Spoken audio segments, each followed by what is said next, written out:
You're watching Picks on Politics with Dan Manarino. And welcome back to Picks on Politics, everybody. The 2026 round of elections may seem like a ways off, but talk of who may be running, especially for New York governor, is already in full swing. We already know the Democratic ticket will be different this go around, with Lieutenant Governor Antonio Delgado breaking from Governor Kathy Hochul, and he is joining me now. So, Lieutenant Governor, great to have you here on Picks on Politics. Good to see you. Thanks for having me. Appreciate it. Let me begin, sir, with the decision to not run on the ticket with Governor Kathy Hochul, and what you saw really as the catalyst or final straw to say, you know what, I'm moving in a different direction. I think we're living in a time right now where a lot of folks across New York and across the country, for that matter, are very much focused on whether or not political leaders are going to be truly accountable to them. Who are they beholden to? Are they beholden to party? Are they beholden to money? Are they beholden to special interests? And for me, I think in this moment of accountability where there's so much turmoil and so much frustration with government and with the status quo, I thought it was important for me to make it clear to New Yorkers that I'm going to do everything I can to be an independent voice, that I'm going to speak in my own language, my own terms, and do so in a way that hopefully is genuine and authentic to me. Now, in a way that uplifts their voices. Now, the governor said right after you put out your statement that she was actually looking for you to exit, and that had been in talks for that to kind of happen for about a month before your announcement. So was there accuracy to that? Was she looking to get rid of you and you got wind of that? I have no idea what she was doing behind the scenes, and I don't think at this point that's my focus. Yeah. My focus right now is continuing to do the work as Lieutenant Governor, continuing to do the work to connect with folks all across the state, continue to do the work to elevate issues that I think far too long have been overlooked and not prioritized. So does that mean there's a possibility that you would run for governor and run against Kathy Hochul? Do you want that office now or at any point? What I want right now is my ability to connect with folks on the ground in an independent fashion. I want right now to be in a position to begin to outline a way forward in these very challenging times that is distinct, that gives folks optionality when they think about the future and what it could look like. And what I want right now is to be in a position to be a voice for the people that I think for far too long have been overlooked and left voiceless. Yeah, I hear you, right? And I've heard you kind of say this before, but what does that mean? I mean, if you want to represent the people, is there a higher office that you would do that in? You know, and is the governor's office a place you would like to do exactly what you're talking about? I've said repeatedly that all options are open, right? So that is certainly something that is an option.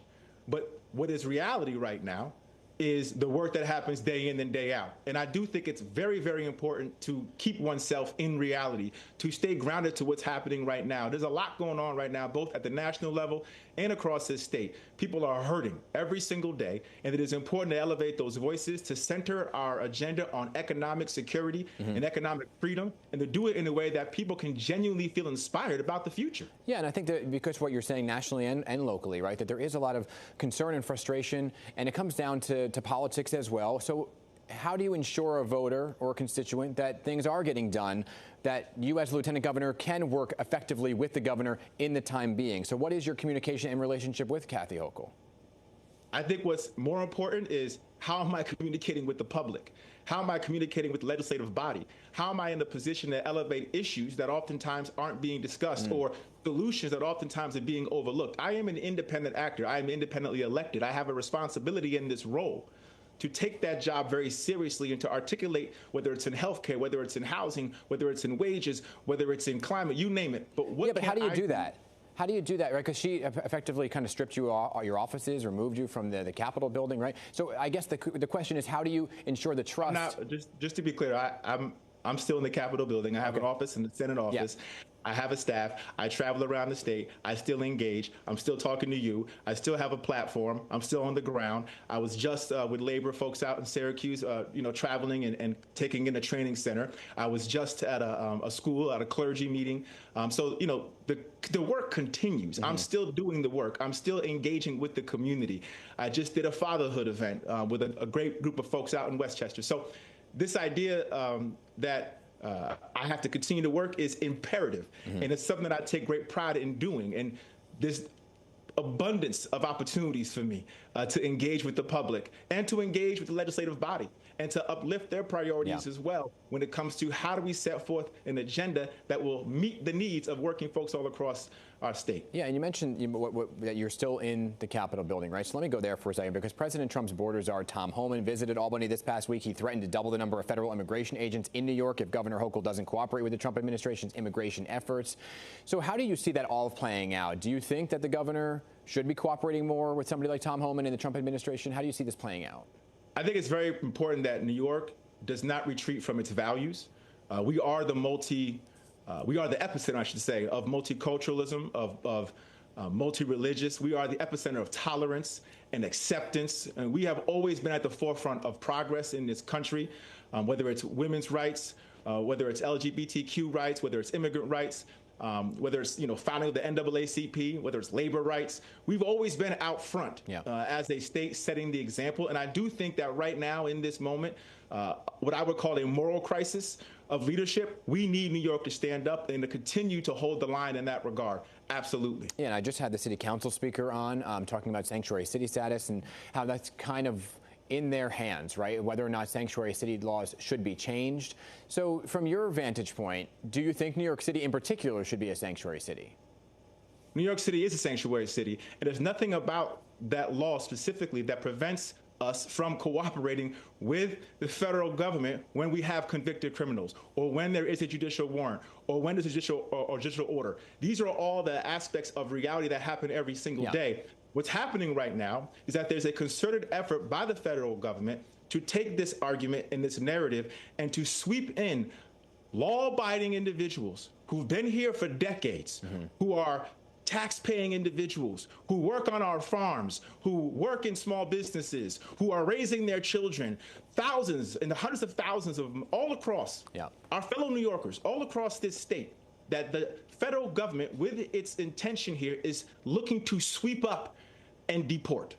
And that is where we have to draw the line. And so let's not conflate what has historically been the case, what is reality on the books, with what an attempt has been by the federal administration, by Trump, to conflate these issues and create confusion where there needs not be any. And we're talking about the federal government, so I also want to talk about the other big news of the day. In full disclosure to our audience, we're taping this on a Friday. Potential government shutdown on the table, right? Chuck Schumer has said he's voting in favor of the bill. It annoyed some Democrats and already kind of created these rumors that he should be replaced. So, I asked you this before about the governorship, but you're used to being in Congress. Do you want to be in the Senate? Would you challenge Chuck Schumer? Is that on the table? Here's what I would say. I want to be clear about the point you just raised. I do think that what just happened around the budget debate is the status quo waving the white flag. I think we have gotten to a point as a party where we have nothing to offer. We have spent far too long not offering a concrete agenda that can truly resonate with the American people. And that is part of the problem of why we are in the spot that we are in. We have no real leverage on a substantive standpoint.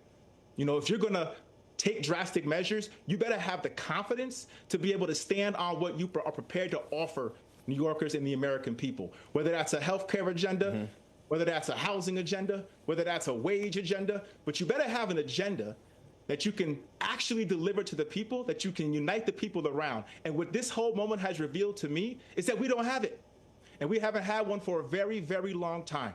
And so this is a very critical moment of accountability for us as a party. So what is our ability to actually deliver, and what are we going to deliver? How are we going to articulate it in a way that truly connects with the people? That is where we are right now as a party. Optioned on the table then to run for Senate. That's not what I said. What I said was that we need to deliver a message and a product to the American people that they can get behind. I'm not even thinking about what's going on in 2028, my man. I'm thinking about what's happening right now. Gotcha. So the focus needs to be on what are we doing as a party?